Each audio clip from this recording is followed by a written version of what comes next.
So the thing that I ask people when I'm talking to these groups of people is, what do you stand for?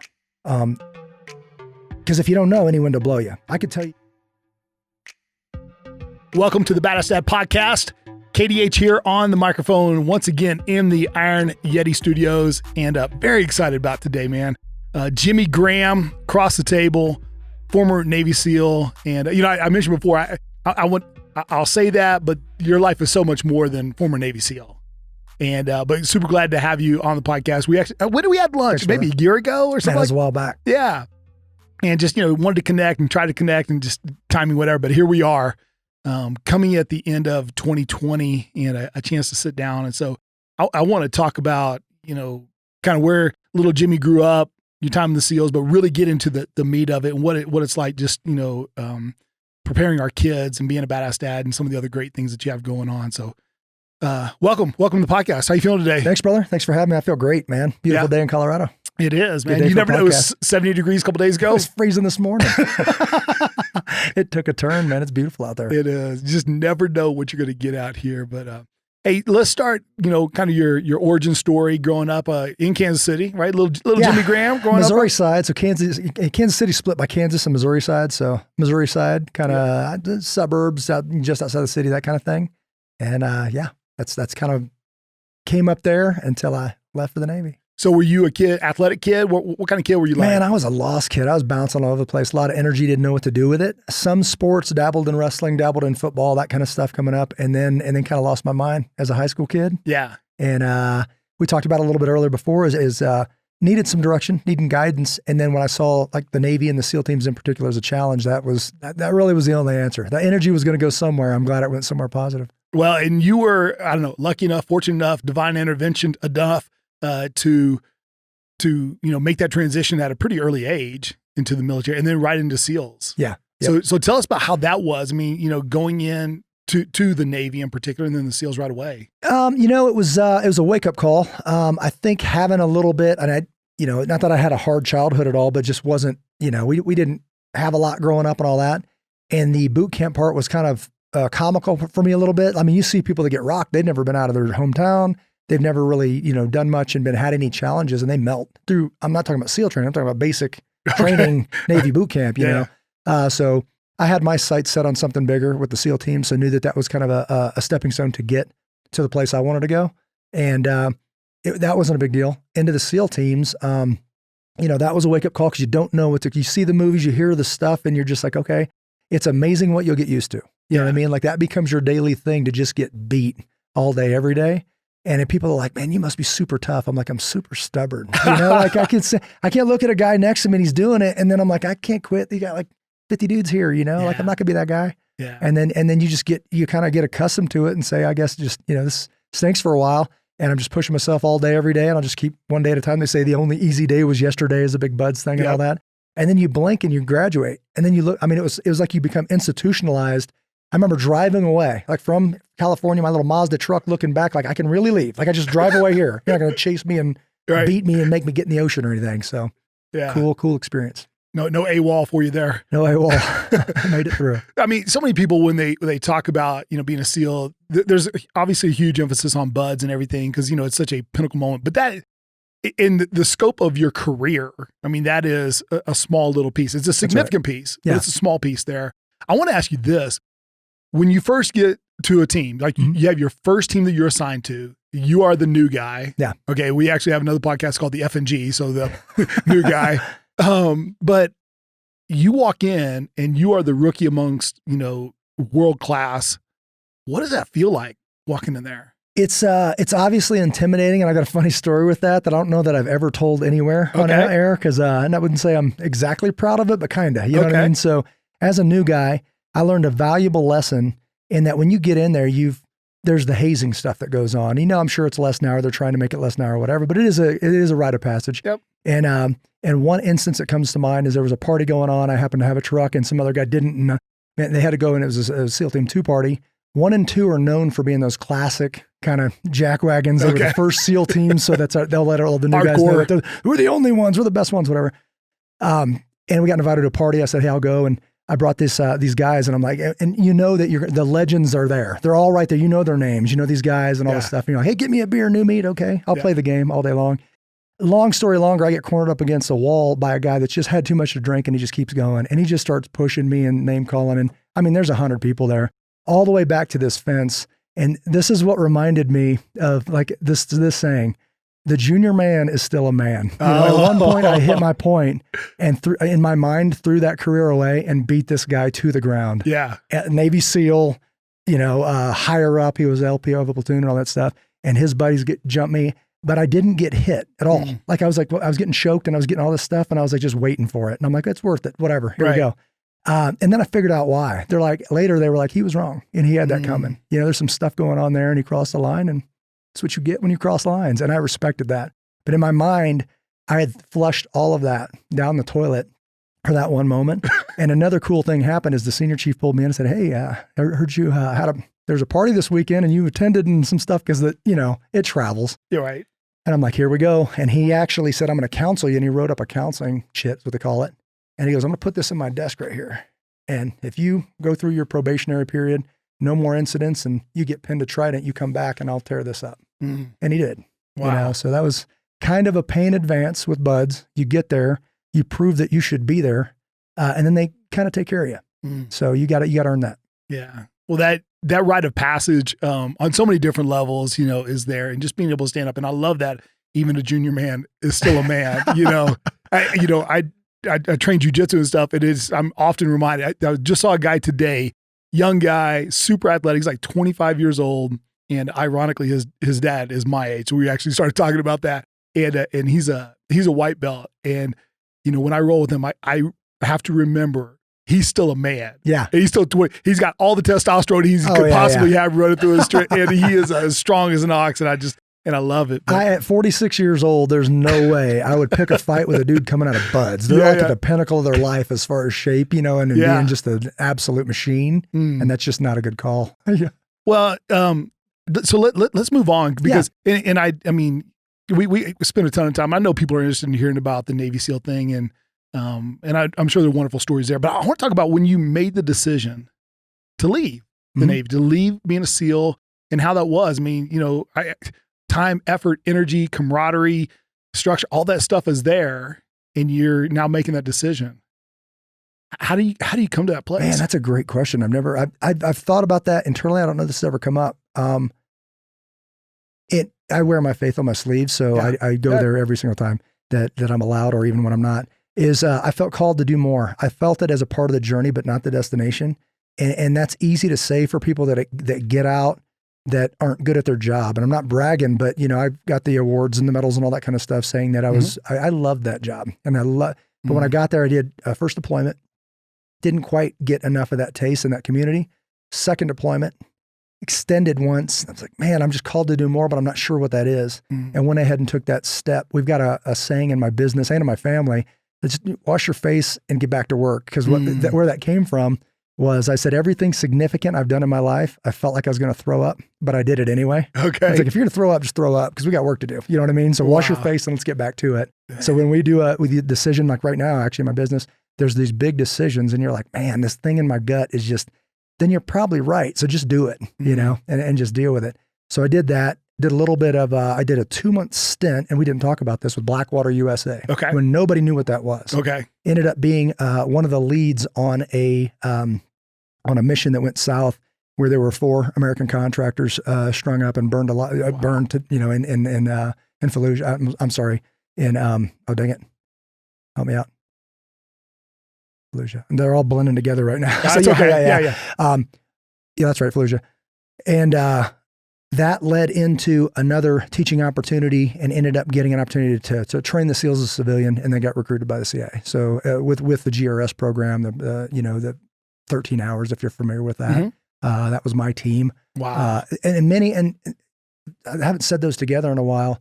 Many of these instances where I was moved out of the way at the right time. And if you can understand this, part of me looks back and wishes I would have been there, because I feel like especially in Benghazi, I could have made a difference because of my personality. Would have done things quicker, whatever.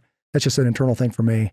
But then the other part of me gets to raise, 4 amazing kids and be married to Rachel. So it's just this conflict, and it's not a big keeps me awake at night, but I do think about it. So from the moment you make the decision, at least you started contemplating leaving to actually leaving, what's that time frame look like? For the SEAL teams, it was pretty much a done deal. Still a single guy at that time. Yep. And as I told you before, I've had 2 of probably the coolest jobs in the world for a single guy with no kids, right? Yeah. Once you step into that next role, it was very important to me. That's why I'm so excited to talk about, being a dad, because I don't want to mess that up. Yeah. I'll talk about that all day long. Is once I made that decision, then another door opens and another, and this is all training. I didn't know that at the time, but it's like a trust walk.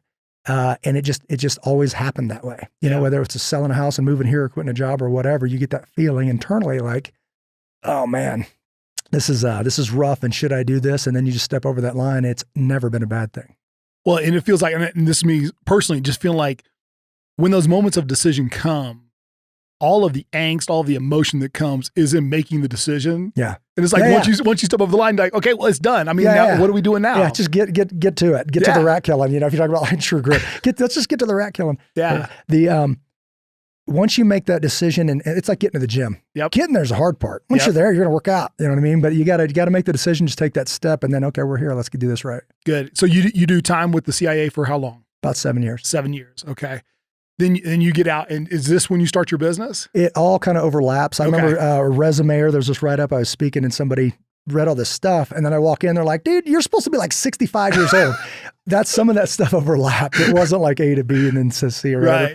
Right. But yeah, so was still in the reserves for about 7 years while I was working for a portion of that time with GRS and the CIA and all that kind of stuff.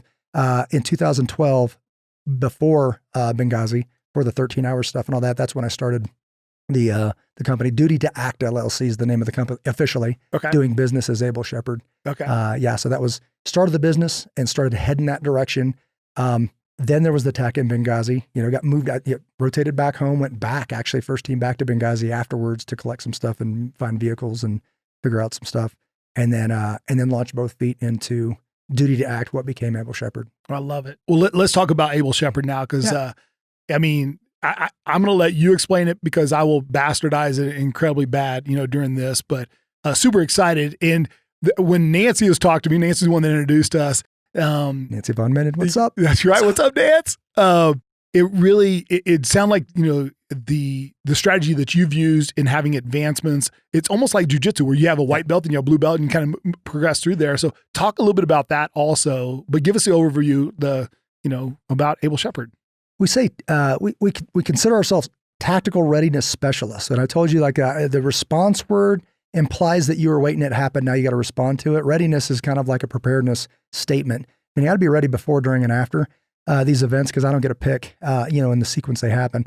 So that is literally taking everything from my life, whether that be from the SEAL teams, whether that be from before the SEAL teams, whether that be from, the GRS time, the CIA, or my faith. Smashing that all together and say, what do we need as men, as Christian men and women? And I say Christian men and women, but that means me and I'm going to go be me. I say, you don't have to believe what I believe. You got to be okay with me believing it. Yes. So this is my business. So I get to pick it, and people say, well, you're mentioning God a lot. I'm like, yeah, I am. And there's other places to train, and you're welcome to go to those places, but this is my house. Yeah. So I think that when we started this, I had no idea. I'd love to take credit for the community piece. It blew up in my face in a good way, and it's unbelievable. It's actually the best part about our program. So I lined up all these things because it dawned on me one day that as a SEAL team guy, as an agency guy, whether you're a police officer or you're a businessman or whatever, people say, you break into my house, I've got a new whatever, and I'm going to take care of business. Man, you're never home. You're gone 7 months out of the year. I was heavily dependent on my neighbors, on my peer group back then. And if they don't know how to handle themselves, it's my fault, because I do know. So if I train them, I've got buddies in this industry that are a little bit too cool for school, and they don't train civilians. I don't train civilians. I'm like, well, they're the ones watching your house and your kids and your wife and all that stuff. So if you're wait, hold on. I need to wrap my head around Please. This. Okay. The responsibility, even as an Able Shepherd, is not just to protect your house, but you also, those borders extend beyond my property lines. I'll go a step further than that. Whose job is it to protect Jimmy Graham's kids? Jimmy Graham. Yeah. Who else? you. Wow. You know what I mean? So that's the way it's always supposed to be. So like if you needed me to help you and I said, I need you, and you're like, well, I got to run to the store and buy a gun. I'm like, that doesn't fly with me. You know what I mean? Yeah. So I'd call a different dude, one that owns a gun. You know, like right now I'm not with my kids. Yeah. So I'm relying on the staff of my school that I've personally trained to take care of my kids. And if they need help, they call my number. My phone goes off. I can get 200 people at that building. And we drill in my daughter's school. Like we just did drills pre-election to make sure that on the election week that drew out, that building was surrounded by a bunch of cars with this logo on the back windshield. Wow. Why? Because it's their job. Yeah. You know, and it was a volunteer thing. And I said, guys, they're heightening the security. I could use some assistance and volunteers. Ting, ting, ting, ting. But the only people that got that call were the people that have proven they're safe to do so. I can't, with my name on it, bring somebody in and have an accident. Man, that is so good. All right, so back to it, please. And talk about the progression also. So you have a course. How do you? Yeah, it is a progressive program. Meaning that you progress through just like jujitsu. So martial arts background, boxing. I dabbled in pretty much all of it because I love that stuff. But I didn't like how people would. I didn't know how people would like being tested. So I said, okay, it's just not safe. And I've had people say, hey, I've been in these elite shooting clubs where a guy sweeps my face with a live gun. You know, that's just not right. Right. So we had, just like I've trained my entire professional career, is you must earn that next phase. So you know, very basic. Everybody starts with a class called the POP, Protecting Our People, where you learn protective principles.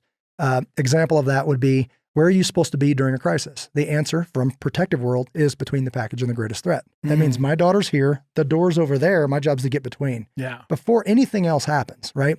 And then my body posture says to get to her, you have to go through me. Okay. And then what about my buddy on the other side? His body posture, he chose the other side. To get to her, you got to go through me. To get to her.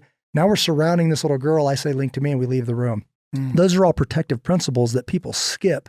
They just go to a CHP class, concealed handgun permit, and they start carrying a gun. It's not where you start. So basically we started in saying we call it the USA standard, USA. Uniform, safe, and accurate. Uniform, you're on the same page. We speak the same language. Safe, with a firearm, or you don't even get my call. Accurate, can you hit anything? Like under stress, can I get your heart beating and have you perform? Yeah. That's the way I've always been trained. So when I introduced this to people, I didn't know how good they can get. And guys are beating me every day on these shooting tests now. I just ran this a couple months ago, the actual CIA test for protective officers that are going to go overseas and protect diplomats. And guys passed. Wow. The guys that never had a background in this at all. So really where I said, hey, where's that ceiling? If I'm going to call on these guys, you know, potentially to defend myself or their families or whoever, they should know what they're doing. So I said, let's see how good they can get. So we stretched it out. People typically spend 2 hours with us in one class twice per month. So 4 hours per month. And in about 6-7 months, they're doing things that I didn't know were possible if you didn't have this kind of background. But they just devote some time to it. They show up as a student and listen. And now we're doing room takedowns. I'll lease a building in Denver. We'll do hostage rescue stuff. Wow. And when I say that, I mean simunition, if you're familiar with that. Yep. They're shooting real people with real guns. Yeah. Like this, we lease a property that's for that. It's owned by the state. We lease it. We start from down the street. So we call and say, hey, we need, you know, whatever. They drive in, bail out, get in, take down a 3-story building and come out with the woman, you know, that kind of thing. Or a live fire range out in Kiowa, Ben Lomond.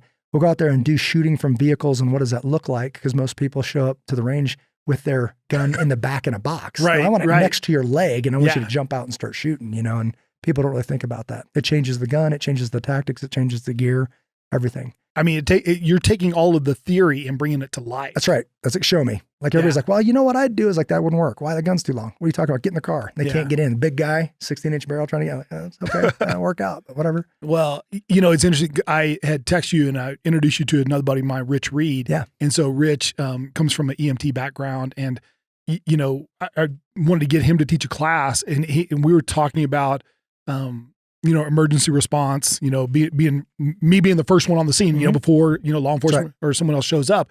And he goes, he asked me a question, goes, have you ever taken a CPR class? Like, dude, I used to be a teacher in college. Of course I took a CPR class. He goes, in the CPR class, when you did chest compressions, how many times did it spit blood out at you? I go, never. He goes, you've never dealt with an active gunshot wound because that's what's going to happen, you know, as you do it. Sure. So it took all the cleanliness and the theory side of what we were doing and just him giving me that image. I'm like, man, I don't know. Like when the bullets really start flying, how do you do it? How do you maintain your heart rate? How do you keep your eyes on target? Yeah. Man. We really say our specialty is reality-based scenarios, reality-based training. is just go do it and mess up a bunch. And we're there to guide you through and make you better. So if you go in there, I'm talking about like shoot your way in, a woman falls to the ground, you put a tourniquet on at night, link to me, leave with your buddies and guys are attacking you on the way out, physically smashing them in the face with an AR. We're not going to throw you to the wolves. We start and then it just builds up. But in our advanced classes, that's exactly what's going on. You're using flashlights on weapons and all that stuff. And then you mess up. And then we go, hey, did you realize that you swept his head? I didn't see that. You play the video back. Let's not do that again. Here we go. Or in our introductory course, the POP, we put people in a scenario, very first day. So basic firearm safety, some marksmanship. And then they're shooting people. They're turning around and shooting human beings with a gun. They fall down. And 75% of that class shoots the guy with his hands in the air, right? Because they're so amped up, right? Never done this in my life. They're like, oh my gosh, man. I've always been told don't point guns at people. Then somebody runs in the room and they go, pow. I'm like, that's what we're talking about. It's that easy. And they go, and some of these are competitive shooters times 50 years. And they're like, wow, I did that. Like, Roger, there's some principles, there's some rules that we skipped. Let's back up a little bit. I'm laughing because I did a simulation at the Denver Police Academy. And so I'm in there, it has a 270-degree screen. And so, and I am barely a white belt when it comes. So I need to take your class, obviously, start your program. But we did this simulation, and I believe the first one we were going into a theater. Okay, where there's a shooting, and literally, a guy pops up, and I literally shot him, and he's like, "Why did you shoot him? He was a good guy." And I was like, and I remember being there, and my heart just pounding. And these aren't even live rounds. This is total simulation. And so. I tell you, once you do so there's two products that I think are the best teachers in the simunition training stuff, that a good foundation, obviously. Then those simunition rounds, because you're really shooting people, and then a shoot house. So we just built our second facility that has, you're going to do 11 entries in one setting. So you and another guy you're entering 11 rooms, coming back out. And when it's real people, there's something different. When somebody grabs a hold of you, a stranger grabs your body, there's this electricity feeling. And whatever comes out, comes out. And then you just got to figure that out by doing it a bunch, and if you mess up, so what? That's what this building's for, but you can't mess up out there. We got a live fire range, and we say all the drills we do there are to make you better in here, the sim range. Everything we do in here is to make you better out there. Like it's got to be a capability. So you get like some, soccer mom, and we say everything from SEAL team to soccer mom, that's who we're getting. And they absolutely become addicted to it. But everybody's got to roll. Everybody's got to stair step at their own pace and figure that out. But we should up their capability. We say everybody leaves better. So everybody, including my staff, everybody leaves better every single time.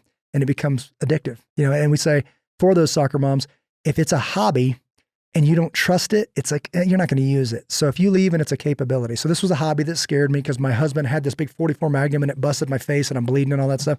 Bad example, bad teaching method, right? Or you spend one day with them, literally one day, they can group in the chest, rapid fire, because you told them how to stand in the 7 principles of fundamentals of marksmanship. Then they feel like, wait, this is kind of a skill that I'm pretty good at and I could use it to defend my kids. It's night and day. They're going to work on that, come back. And it's true. Could you safely point the gun that way and fire? If somebody wanted to get to your kids in a school, in a church, in your home, and you said to get to them, you have to go through me, but then you actually know how to back that up, that is a capability that I think everybody should know. Wow. As you're saying all this, I'm imagining the scariest person outside of your world would be someone who just got their concealed carry and yet have no training whatsoever. That's right. You mean like the 11 million people this year? Yeah. So like the last number I heard was 11 million new gun owners this year. I don't know how they calculate that, but that's scary. And I tell people, if you are carrying a firearm and handling a firearm and you don't have the right training, you're probably the biggest threat your family's going to see. Wow. Not Al-Qaeda, not coronavirus. Right. It's mom or dad messing with a gun inappropriately and pumping around through that drywall. Wow. Well, one of the things, shifting gears just a little bit, one of the things I want to talk to you about was leadership. And so you kind of talked about a little bit about it, but I want to talk to you about leadership and your culture that you have.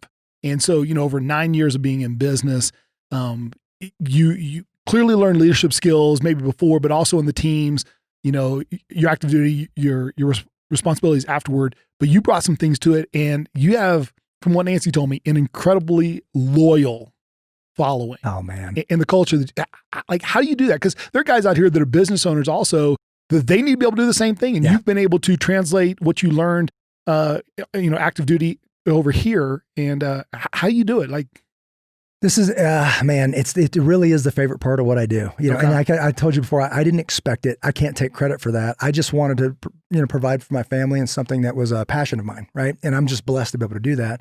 I was told one time you can run a successful business and raise a family. I haven't proven that yet, but I'm close. Okay. I'm getting All there, right. right? Yeah. So it is people would come in. I love telling this story. We have a table that's about this size, but it's 3 times that way. And we call it the family room. So everybody comes in and they sit down and they do all this stuff. It used to be just me. Now I got a staff of instructors, but it used to be just me, and classes went from 6 to 8 p.m. At midnight, I would have to kick people out because I choose to take my kids to school. I'm like, hey guys, I need to get some sleep because I got to get up and take them to school. And everybody's like, okay.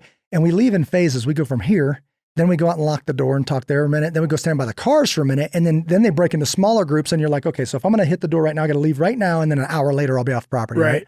And that's another thing. And I get to tell them like, hey, that Navy SEAL thing might get you in the door, but if there's no substance there, you're going to walk right back out. Because I got buddies that are trying to do this and they haven't been able to hook that thing. I was like, what you're drawn to, and I get to earn this conversation, are the Christ-like qualities that I'm trying to live up to. Like there's rules, and I hate rules, but there's certain standards in my building. Like in this industry, out come the F-bomb, especially when they hear SEAL team guys. When I go, hey guys, one time you'll say, watch your language, and it's gone forever, right? But somebody's got to say it. And why? Because my kids, this is a family business, and they can come in the door anytime they want. If they want to bring me a sandwich, they want to come by and say hi, they can, right? And I'm in charge of what's presented to them as an option. So if you're the guy who can't watch his mouth, that's easy math, man. Minus you equals happiness again. You know what I mean? So they can come and go. And it is caustic because it's addictive. I came from that world. I'm pretty good with F-bombs. I can work them in wherever I want. Right. I just choose not to, you know? Yeah. Well, it's amazing hearing that because in my world, previous life, really, in business, at one time I had an organization that had over 200, reps that worked for us and everything. And when I would be talking to, new reps, people were going to come and get licensed in financial services with us. I would tell them this, and this was long before we had kids. And I said, listen, I understand that the people that I surround myself with, I may be in a position of leadership, but the people that I surround myself with will have an impact on me. That's right. And if they have an impact on me, guess what? They're going to have an impact on my kids. So I'm very careful. If there's anything, probably the most controlling thing that I did was controlling the people that I was around. And that culture, obviously, you've been able to do that and to create a loyal following. And what a great transition. Now your business, and maybe it's been for a little while, is really a family business. I mean, you bring your kids in even to teach classes and stuff. Yeah. So we just did a family class, and then my daughter's teaching tourniquets at 12 years old. Yeah. How amazing is that? At 12 years old, teaching tourniquets. Yeah. Because I'd asked you the question before, not really a question, I kind of give a statement, which was, do we prepare the path for the child or prepare the child for the path? And it seems like you're doing an amazing job and have some strategies of preparing your kids, and I want you to share with us, of how to prepare our kids for the path, because we don't know what the path is going to have. Right. There may be an IED that we better learn how to identify. Yeah. So tell me a little bit about how you do that, and even something as simple as fire drills that you guys do with your kids at the house. So we this is funny because this all ties into, we just relaunched a class 2 years ago. We did a class and it was called Family Emergency Planning. And this isn't for the adults in my program. It's for their families and their spouse, their kids and the spouse. So when they come in, it's one thing that you know how to handle yourself, but would my kids know how to handle themselves if in the middle, gun out, whatever you're doing, what would they be doing? Right. So we brought them in and we taught them simultaneously. At first, there's some skills. Pretty much all our classes are skills then drills. The skills, let's go learn this, and then let's go do it to find out if I did my job. Because if nobody knows what they're doing, I messed up. The instructor messed up. Yeah. If everybody messes up, it is your fault. You know what I mean? Yes. Somebody messes up, we'll fix it. Right? But if everybody messes up, that's my fault. So we go out there and we teach tourniquets, and we teach even stuff like when somebody knocks on the door. What do your kids say when somebody? And I ask the kids this, and they're like, "Mom tells us to be quiet." I'm like, "Ooh, okay. Well, let me just plant a seed here, because I'm not here to tell you how to raise your kids. I'm just saying that when you watch the videos that everybody sends me, somebody knocks on the door with a clipboard, they look official, and they listen, nobody answers. They walk away, they cue their buddy, they kick the door, and they rob the place. But they're looking for empty houses. They're not looking to assault people. But then they were quiet, and they kick in the door. Now you're confronted, and now they hurt somebody or whatever. Yeah. So it just means that if they were looking for that, my kids will say this, boom, boom, boom. Dad, somebody's at the door. Pause. Okay. What the guy hears is she's having a conversation with her dad. Didn't hear what I said back because I wasn't even in the building or whatever. Gotcha. But it's an occupied structure. And then don't say anything else because, once they get them in that conversation, they can manipulate them. Quiet. Then call me. I'm down the street with mama having dinner or something like that. Let me know somebody's there. I can head my back or call the neighbor and they can come over or whatever. Things like that. Fire drills. I was able to play one when they were little. They're hilarious. Every September is National Preparedness Month. Mark September as the date. You're going to do a fun fire drill with your kid and record it because it's gold. Okay. When you do, it's gold. It's so funny. Yeah. Because they're little. They're dragging each other down the stairs. They're blindfolded. I mash the alarm. They're crawling out. They're doing the bumping the walls and doing all that. They get out. They run down the street to my neighbor's house. He's the lieutenant of the Castle Rock Fire Department. It's just gold. So now we just did another one, this past September. And I'm like, no, I'm playing the little kid one, because it's funnier. It's just cuter, and they're in their pajamas running and people love it. But now, because they did that, one of the things in class, I go, hey guys, if you had to leave your house right now, where would you go? Now, parents, and some of them are like, I don't know. My kids are like, we're going to head over to Brett and Natalie's house. They know exactly where they're going because they've been there 50 times. They've been there a bunch, but even in the emergency thing, we tied that together for them. So when you're talking about tourniquets, everybody has a role in a crisis. So if my daughter's sitting there and another girl's bleeding, yes, she's not going to jump up and grab a gun, but she can grab a tourniquet and make that bleeding stop. If even my 6-year-old, he has a job. What is it? Link to dad. If they link to me, he's going to grab my pocket and not let go. If he lets go, I find out why, but I need both hands. Why? Because I'm trying to figure stuff out, armed, unarmed, or whatever. How do we practice for this? They've been practicing their whole life. They don't even know it. So when we do those fire drills, we do the linking, we do all that stuff. If I get out at Cabela's and I'm walking to the car, as soon as I get out, they'll meet me at the back of the car. They'll grab hold of my belt. We'll walk across the parking lot. They'll let go. We'll walk in. Same thing coming out. Why? So then I get hit by car. That's actually a skill I would teach diplomats overseas in Iraq. Touch me. If something happens, you touch my shoulders. I need both hands, but I need to feel you. And if you let go, I'll know, and I'll make sure that we don't separate. But they know that already. And that actually happened in a Lowe's parking lot last Christmas. It was a road rage and the guy was just a loudmouth. But while I sorted it out, I look back, man, my wife and kids are already beeline to the Lowe's. We're inside. So now that makes me safer because I can maneuver. If they're out here, I have to be right here. Right. If they're gone and they're safe, I can move whatever's safest for me.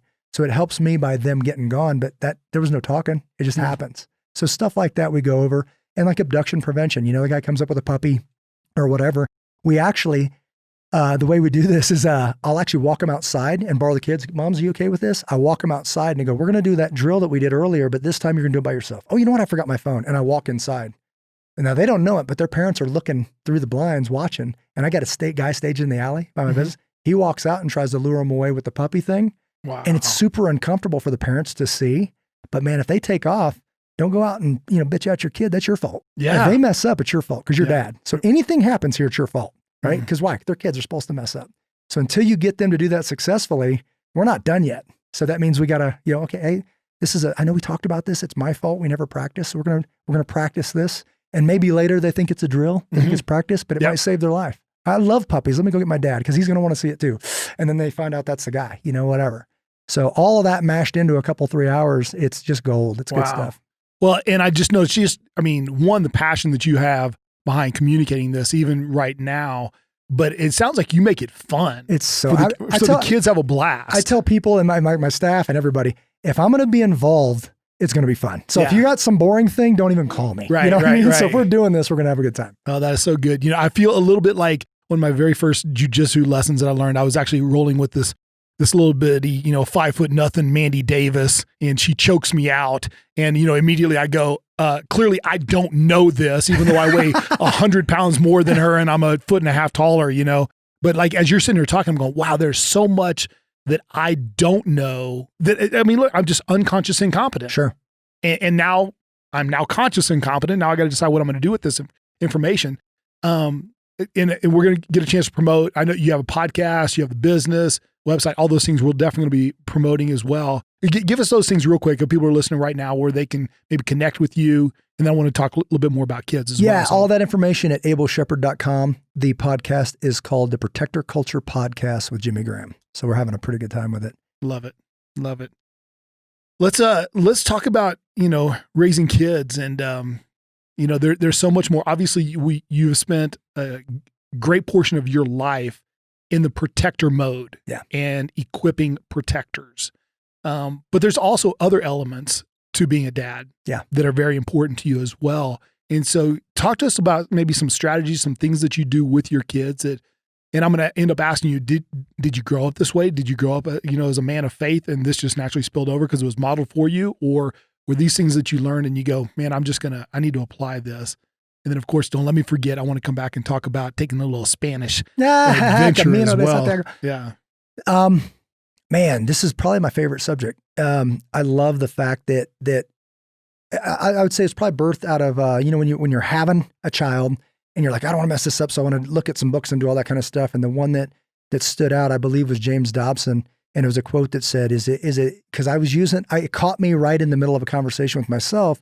Is it quality time or is it a quantity thing? Is it quality or quantity? Because I was using the whole, I'm gone 7 months out of the year, but when I come back, I'm actually off. They don't call me. Like I'm gone for whatever, 2 months here, 2 months here, 2 months off. It's about equal, but then you come in early and say it ended up being about 7 months. And I was using the whole, it's quality time. Yes, it's not more days, but it is, I get to be here all day, every day. Now I'd find other hobbies. I'd be doing other stuff. So it's not, what are you doing here? You know? And I had already come to terms with that. I'm like, I'm good. I checked off the good. And he rocked me and it said, make no mistake, it is a high quantity of quality time. You don't get that option. They need to see, it needs to be quality time and there needs to be tons of it. Yeah. Like they need to feel, so even the way that a young lady matures is based on how safe she feels around her dad. You know, like if you see these, kids that don't have the, a father figure like that, they will develop earlier. They'll step out earlier. They'll look for that. And very natural to look for someone else to protect you because dad's not here, at 14, you know what I mean? That's kind of the stuff that kind of rocks you, So I was like, man, I'm not going to be that guy. That I say accountability starts right here. You know what I mean? So launching into that and then building my schedule. And I love this. And I asked you about their green pen dates to remind me about that. So Green Bin Dates is a new initiative. It's not official. It's just something we've talked about in the podcast, but it came from a story. You know what a year at a glance calendar is? The big ones that you can erase. I grabbed one of those and I was planning out my year. And I took red and I did when I was teaching and I just put all those teaching dates, meaning training CIA professionals to go overseas and protect diplomats, right? Then I took black and that's when I'd actually go overseas myself and do that job. Then I take blue and that was for the reserve time for the Navy, right? With the SEAL teams. And then I took green and it was like, kind of find something left. You know what I mean? While I'm doing this, my wife walks in and she goes, did we win? And I'm like, and she goes, what color are we? And I didn't answer. She goes, we're not green, are we? And I was like, so with the business, that haunted me forever. Cause I'm like, you're the guy that's not going to mess this up. Right. Yeah. So I just erased the whole thing and started with my green pen first and said, we are going to do this the right way. Sat down with my staff and I took out the pens. As a Christian guy, I literally just crossed every Sunday. I said, we don't work Sundays. And they're like, okay, what about privates? We don't work Sundays. Well, I know you're a Christian guy, but we are not really blah, blah, blah. I'm like, if you work for me, you don't work Sundays, don't ask me again. And after that, it's not been mentioned one more time. Right? Okay. So that's just, you got to defend it, right? Put a stake in the sand. There it is. Draw that line. Yep. And then, what about the star lighting in Castle Rock? Going to make that one next year because I've missed too many. What about this? What about this? What about this? What about vacations? All that stuff. So we put all that in there. And this isn't for me. This is for everybody. These are my green pen dates. I submit them to Skip. Skip puts his on there. He gets Parker's, he gets Eric's, he gets Pete's, and we build a business around that. I cover for you, cover for me, and it's worked for 2 years, like swimmingly. So it's amazing. Yeah. So I've spent more time at home, which is a hard thing to do when you're starting a business and you're struggling and you've been in those places where you're holding your wife, saying, I'm not sure where we're going to get the rent, and you're liquidating things that shouldn't be liquidated, these funds, the rainy day stuff. It's like it's raining, so I don't take that lightly. It was actually hard that they have to kick me out of there. Like initially they're like, go home. And I'm like, well, I just got to make sure we got this. Go home. You check me off. Am I good or not? You don't trust me? Okay, I'll leave, whatever. Yeah. And a couple forced ones. My father died a couple years ago in a motorcycle accident, and me and him that was our connection was motorcycles. But I had to leave and take care of my family, and so they stepped in and killed it. They knocked it out of the park. They're like, we got this, man. Wow. And then another one, like a couple weeks ago, with we had a Corona scare thing, or taste and smell and all that kind of stuff. And I said, I'm pulling myself for 2 weeks. Like, okay. And it was just flawless. They're like, okay, we'll take your classes. Good to go. So, wow. Well, here's one of the things that I've shared on this podcast several times is, that Badass Dads is a band of brothers committed to forging stronger fathers. And I've shared from this that the importance of digging your wells before you get thirsty, and meaning that you need to have the relationships in place before the emergency happens. That's right. Before you get Corona or before someone passes away or something like that you can tap someone on the shoulder and say, hey, I need you over here, or hey, you know what? I'm out of town right now. Can you pop by my house, make sure everything's cool? That's right. And I love hearing you say that. And it's interesting. I had a business mentor of mine. And it was ironically, I taught and coached his kids before I even got started in business. And he taught me this because I'd asked him, how do you do it? How do you have a work, family, balance and everything? And he did this. So this is maybe more for the entrepreneurs, but he said, I would go through my kids' calendar and every day that they were off school, I was going to be off work. So he made a decision that if they had, a teacher in service day or whatever it was, he was going to be off that day. If they had spring break day, he was going to mark off. And so he literally went in there and did the green pen thing. And I love that, just prioritizing the family, because, I think so many guys, myself included, that it's easy to get caught up in the project, the mission, the battle plan, whatever it is, and going, man, this is what I'm here to do. And we can get accustomed to that, especially if we've been doing that prior to kids. And that becomes our personality. That becomes how we do things. And all of a sudden these kids get, invade our world, and then we're going, wait, as your wife said, did we win? Are we off the calendar at all? And what great insight that she had there. So it's unbelievable. They're so stinking smart. Like and I tell people, just because you quit teaching doesn't mean they quit learning. They are on record 24/7. So if you're standoffish and you guys can't communicate well, you and your wife, you're teaching them to be standoffish and not communicate well. Like it just doesn't, there's no getting out of this. Yeah. You can say whatever you want or you can show them, right? So if you show them, they'll do it. If you tell them, they forget. But that's the thing that me and my wife, even this morning, I shared that, had a very honest conversation. I'm like, this isn't good enough. We've got some stuff going on, and please tell me, like literally, I was like, I hate being disrespected, being cut off, So I was like, if you need to cut me off in mid-sentence, please do so. Cause I don't realize I'm doing it. Cause if you ever thought that you were, and that this little break through this morning, we're talking about, well, I just feel. I was like, and so I said, can we just use, I choose to feel? Cause like you choose to feel unsafe. Because the easiest way to cut me is say you feel unsafe, because there's nothing more than making you safe. So if you say you feel unsafe, right, it's like you choose to feel unsafe though you're safe. That's a different conversation. So you are safe in this home because I love you and I would do anything for you. That's the truth. So let's go back to a truth statement. You're probably one of the safest women in this country. Right. Yeah. Right. But you choose to feel unsafe. Why? Okay, when I say this, then I won't say that. You know what I mean? So that's just tough stuff, but it's important stuff. Because if we, successful business and this and that, if it's growing, it's doing all this stuff, but you and I aren't good, what are we doing? Because I don't want to be that guy, like we talked about, that now the kids leave, we got nobody to hide behind and our marriage falls apart. Yeah. Man, none of this is worth it. And we taught them to be that couple. It's like, no, that's not good enough. Let's do better. And starting with me, not like you did this or you did that. Tell me what to do and I'll do it. Yeah. Well, in just that statement of, you feel unsafe, I mean, that cuts to your identity. That's right. I mean, that really, I mean, it's at a soul level for you. I mean, really. Yeah. So, and that is powerful. All right. So got to ask, let's talk about Spain, taking the big hike. All right. But here's what I've noticed through our conversation even today, and I feel like you would characterize yourself as this too, but you are a teacher. You enjoy teaching. You enjoy coaching. I mean, it seems like that's at the essence of you. And so now we're going to talk about this grand adventure that you're going to, have with, it sounds like one at a time with your daughter too. So it'll be we call it instructor crack. Okay. Any instructor that's seen somebody walk in the door here and they walk out this way, it becomes addictive because I added value to you. I mean, you came in, I added value, you left a better person. Like I just had an amazing class, a memorable, remarkable class that comes to mind on Saturday. And there's a group of guys that came in as a friend, longtime friend. He got a bunch of his close peer group.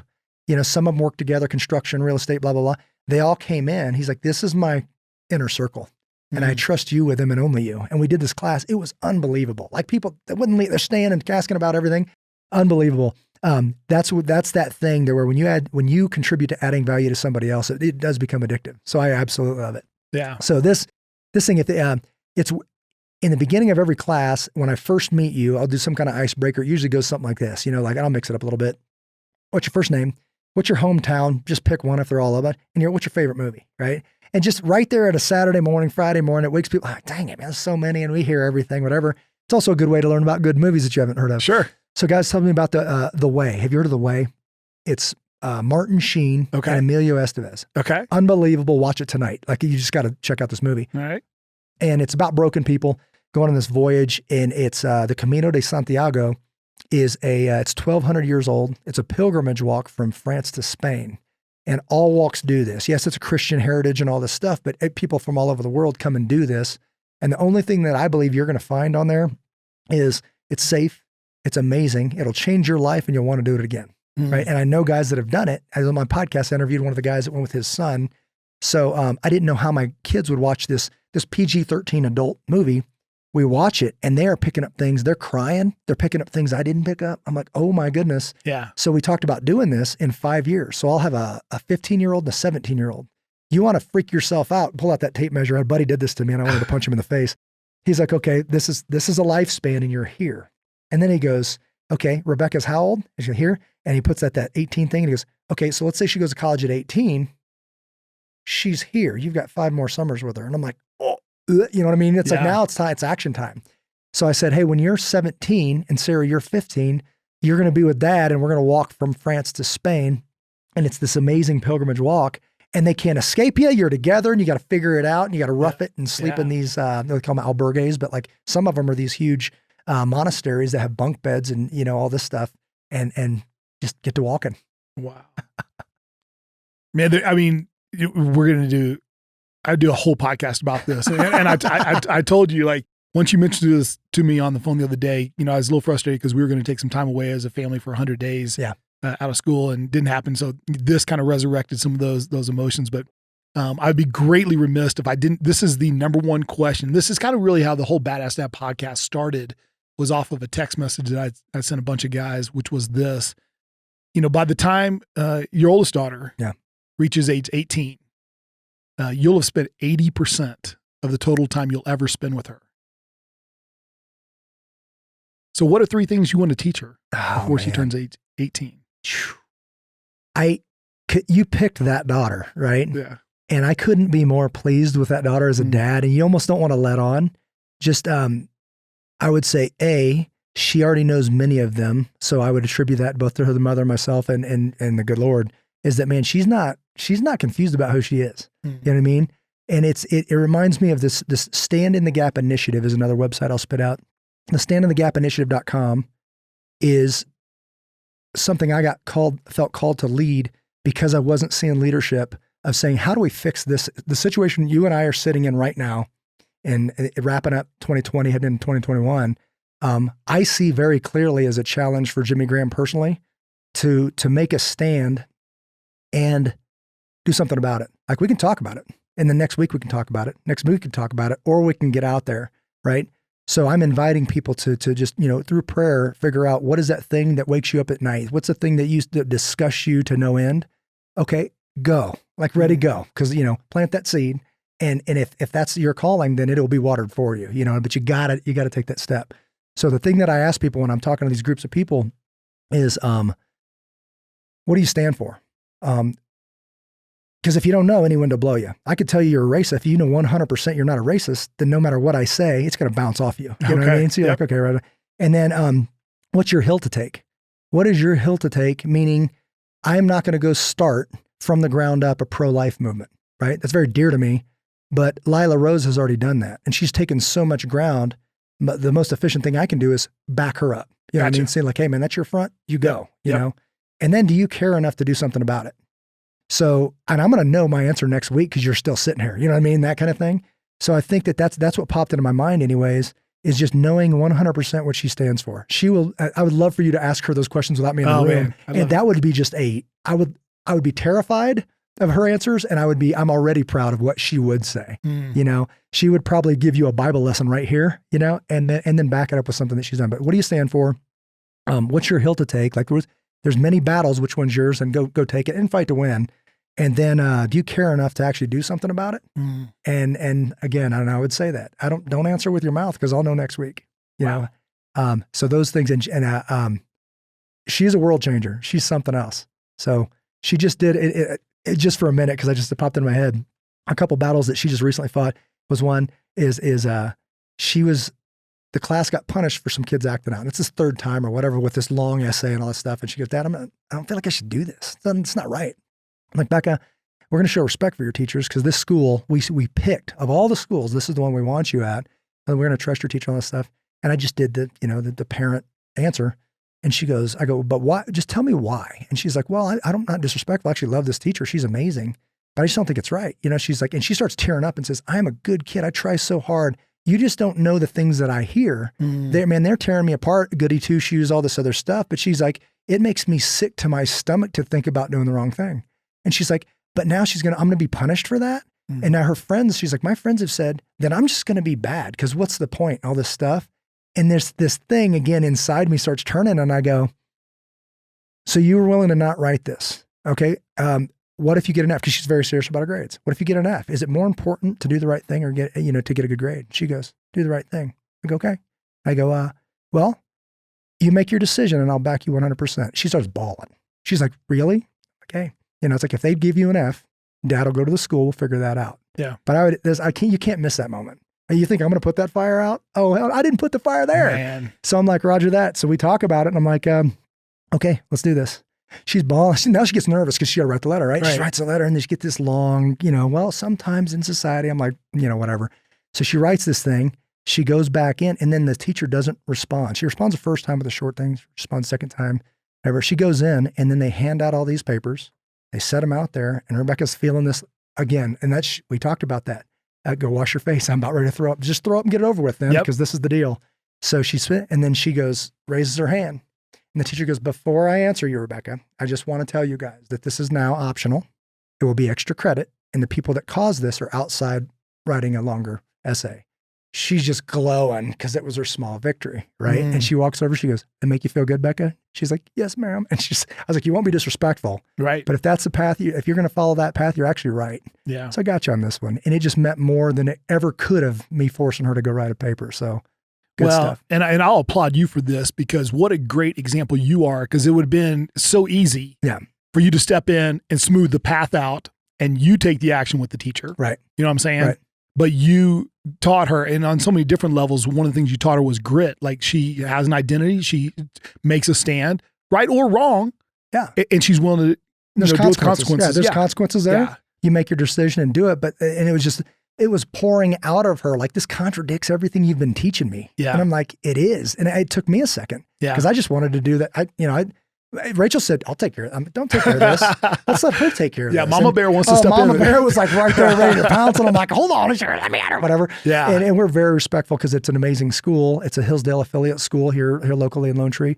Amazing school. And the way that they handled that on the back end was spectacular. They're like, man, I created this problem. I'm about to give a great student and a good human being an F. Yeah. They're not supposed to get Fs. She's a good kid. So, and it stinks because once you make that statement to humble yourself after that. Yeah. But they did, and I appreciate it. Yeah. Well, and it sounds like she did it in a very honoring way toward the teacher, didn't try to come over the top or anything like that. And so learning that and learning how to communicate and learning how to communicate with adults as well, so many layers of skills. So, man, Jimmy Graham, I feel like we could talk for forever, and I feel like we just barely glazed the surface. Is there any chance I could get you back on sometime? Absolutely, brother. Okay, man. Because there's so many topics I want us to really dive into. But once again, let's talk about if people want to connect with you, Able Shepherds. It sounds like you do individual as well as group trainings as well. So talk to us about that, and so people can follow you and get all the goods. Absolutely. So ableshepard.com. It is a strange spelling because there's many ways to spell both those words, but it's ABLESHEPHERD.com, as in able, capable, and shepherd, like shepherding sheep. And that name comes from 1 Peter 5:2-4 that talks about being shepherds, to take care of God's flock, not because you have to, but because you're willing, not for dishonest gain, that we are shepherds until the chief shepherd appears. So that's exactly where that came from. It just looks different now, you know? So we provide what we call the program. Starts with the POP, protecting our people, talking about those principles. Then it gets into introduction to pistol safety. Then you actually do those scenarios and marksmanship scenarios where you shoot, engage live people. We say, test the waters with that, because you're going to know on that day, either A, this freaked me out, or where's this been all my life? And most people choose the latter. They enter what we call the program through that. But then, and then that becomes a tracked program where you progress at your own pace. Now, besides that, there are stop the bleed classes, there are weapons cleaning classes, there are basic firearms classes and all that stuff that can be taken a la carte, but those are all found at ableshepard.com. Stand in the Gap initiative is that initiative. What that looks like is we went out in 5 churches, reached out. That was our introduction and invitation phase. We now have over 700 emails of people that want to know how to better handle themselves. You had mentioned, getting my neighbors and doing all that stuff. We call it a 2 in 10 card. It's one of the things I felt called to print out, put some money into. was that it's got your house on there. And this card, it's a little, we call it a rack card. It's thin like this, hard stock. And it's got a picture of your house or a house. And then it's got 2 names. It says name and phone number. And you write those down. Those are the 2 people that could beat your house in 2 minutes that you trust with your children. Below it, it says 10 names, 10 numbers. So these are the 10 people that could be there in 10 minutes. So on that, you should have 12 people that you trust in your life that would be at your house within that a lot of time. Mm-hmm. And if you don't, get to building it. This thing has been amazing because it's making people find these people and creating these relationships before the storm. You know, we say, if there's an emergency, the first thing we're going to do is take care of our kids, period. Absolutely. So take care of that stuff now. So now you can help others in an emergency. Because the first thing you do is rush home and take care of mom and the kids. Well, if you know they're good, now you're more likely to help people. Flip that card over. There's about 15 things on there that you should be started with. And it's food, water, ways to cook, all that kind of stuff, more preparedness kind of things. But just it's doing amazing things. So that's under readiness at the standinthegapinitiative.com. Wow. Love that. Love that. And if people want to connect to you personally, maybe they have a question or something like that, is there a way, email or something? Or I think it's on there, but it's jimmy.graham at ableshepherd.com. So jimmy.graham at ableshepherd.com. Well, Jimmy, absolutely loved our conversation. Thank you so much for today. And you are a badass dad for sure. And thanks for being an inspiring example for all of us. And hey guys, I would encourage you, go check out Jimmy's stuff. It is all fantastic. And now I feel convicted. I definitely need to get involved with this, but we're super excited about getting ourselves and our families prepared and really exploding into 2021. So have a badass day, be a badass dad, and we are out.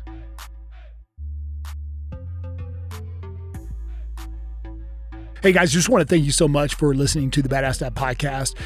We do need your help though. A couple different things that we can use. We want to grow our podcast and our message out there. We are getting so much great feedback from you guys, but we need your help. So we want to make it into the top 10. So if you could please, share. I guess sharing the podcast is a huge, huge benefit.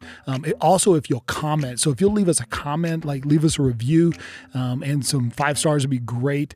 The other thing is, if you have a subject you'd love us to cover, maybe there's something you like the subject shows or an interview, or if there's someone you want us to interview, if you could communicate with us, you can hit me up at KDH at BadAssDads.org. So that's KDH at BadAssDads.org, or you can go to our Instagram, which is Badass Dads Podcast, and leave us a direct message there. And I'd love to interview people, love to hit the subjects you guys want to hear more about. Thank you so much for helping us grow.